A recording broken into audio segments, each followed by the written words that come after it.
তো চলে এলাম আবার একটা নতুন ব্লগ নিয়ে। তো আজকে আমরা 4টে বাজতে না করতে চলে গেলাম চা খেতে। তো আজকে 4টে থেকেই ব্লগটি স্টার্ট করলাম। আর এখানে আসার পর দেখি ভাই অলরেডি আমাদের কুঁটে এখানে এসে দোকানে এসে বসে আছে, মানে চা খাওয়ার জন্য টাইম টু টাইম সব সার্ভিস দিচ্ছে ভাই এখানে।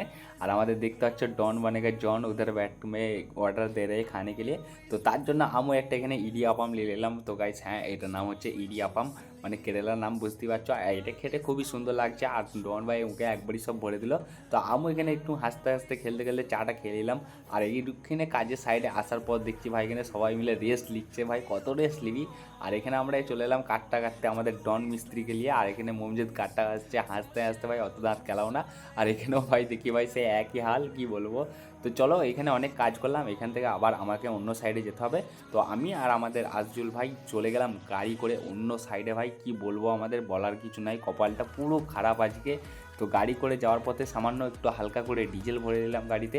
তারপর সাইডে এসে এখানে ভাই কিছু পাইপ ছিল সেগুলো লোড করে নিলাম। আর যাবার পথে একটু রান্না করার জন্য এখানে একটু মাছ কিনতে হবে। তো তার জন্য চলে গেলাম মাছের দোকানে। মাছের দোকানে এসে ভাই দেখছি অনেক রকম মাছ আছে। তো মাছগুলোকে নিয়ে গাড়ি করে চলে গেলাম। তো আজকে ব্লগটা এখানে শেষ করলাম, টাটা বাই।